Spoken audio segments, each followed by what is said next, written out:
কষ্ট দিয়েছি রে আল্লাহ। ও আল্লাহ, তোমার রসুলের সুন্নতের মালা গলায় লাগাইতে পারলাম না রে আল্লাহ। তওবা করে নিলাম আজকে আলেমুল আমাদেরকে সাক্ষী রাখিয়া। তওবা করলাম আল্লাহর কোনদিন নামাজ ছাড়বো না, রোজা ছাড়বো না, মানুষকে কষ্ট দিব না, সুদের খাতায় নাম লাগাবো না, কোনদিন খারাপ কাজে লিপ্ত হব না। আমার আল্লাহর কাছে যদি একটা বার চোখে পানি ছেড়ে তওবা করতে পারো, আমার আল্লাহ এই মাহফিলের প্যান্ডেলের থেকে বের হওয়া মাত্র জিন্দেগির আমল নামার গুনাহগুলো ক্ষমা করতে পারে কি পারে না?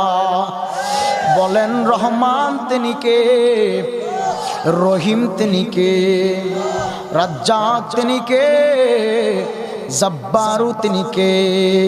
আমার আল্লাহ গফুরুর রহিম। আমার আল্লাহ কেমন